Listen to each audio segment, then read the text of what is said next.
Guys, क्या आपको पता है कि अब आपको पेटीएम यूज करने के पैसे देने पड़ेंगे? जी हाँ गाइस, आप ठीक सुन रहे हैं। पेटीएम अब तक आपसे बिल्स और ट्रांजैक्शन पर चार्ज नहीं लेता था, लेकिन आगे से आपको इन सब चीजों पे एक्स्ट्रा चार्ज देना पड़ेगा। लेकिन अब सवाल ये उठता है कि पेटीएम आखिर ऐसा क्यों कर रहा है? दरअसल पेटीएम इस तरीके से अपने आप को प्रॉफिटेबल बनाने की कोशिश में है, क्योंकि पेटीएम पर अभी तक 700 करोड़ रुपए का कर्ज है।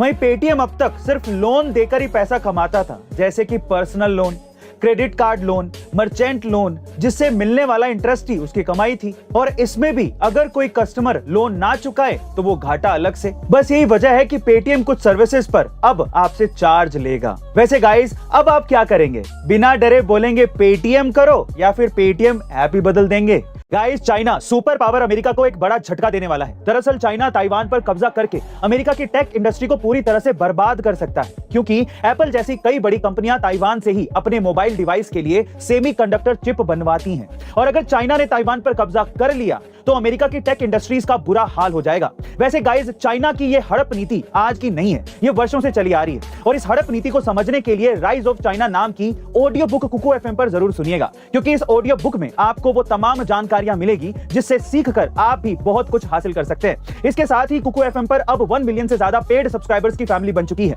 और अगर आप अभी तक इसका हिस्सा नहीं बने हैं तो अभी इसका हिस्सा बनिए, क्योंकि कुकू एफएम पर आप कहीं भी और कभी भी कम से कम टाइम में ज्यादा से ज्यादा वैल्यूएबल कंटेंट सुन सकते हैं। वहीं सबसे अच्छी बात यह है कि आपको इसके सब्सक्रिप्शन पर A2M50 कोड यूज करने पर पूरे 50% तक का डिस्काउंट मिल रहा है। पर याद रखिएगा कि ऑफर सिर्फ पहले 250 यूजर्स के लिए है, तो जल्दी कीजिएगा। गाइस, आप सभी ने बिल्ली बंदर वाली कहानी तो सुनी ही होगी कि कैसे दो बिल्लियों की रोटी की लड़ाई में बंदर रोटी हथिया के निकल लेता है। ऐसी एक कहानी है इंडिया बांग्लादेश के बीच द्वीप विवाद की, जो 30 सालों तक चला।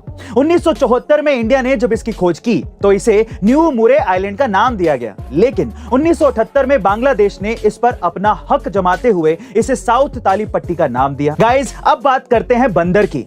अब तक आप ये समझ ही गए होंगे कि यहाँ पर दो बिल्लियां कौन हैं। दोनों ही देश यहाँ के संसाधनों के कारण इसे अपना बताते थे और समय समय पर शक्ति प्रदर्शन के जरिए इस पर काबिज होने की कोशिश करते थे। इस विवाद के सुलझने तक इसे नो मेंस लैंड का नाम दिया गया था, लेकिन तभी जलवायु परिवर्तन की वजह से समंदर का लेवल इतना ज्यादा बढ़ गया कि 2011 में ये द्वीप पूरी तरीके से जलमग्न हो गया। गाइस, बचपन में हमें कबीर का दोहा, ऐसी बानी बोलिए मन का आपा खोए, औरों को शीतल करे आपहु शीतल होए, ये पढ़ाया जाता था और समझाया जाता था कि हमें हमेशा अच्छी भाषा का प्रयोग करना चाहिए, क्योंकि भाषा हमारा चरित्र दर्शाती है। साथ ही ये भी कहा जाता था कि विनम्रता पूर्वक बात करने से हम खुद भी अच्छा महसूस करते हैं और विरोधियों का भी दिल जीत लेते हैं।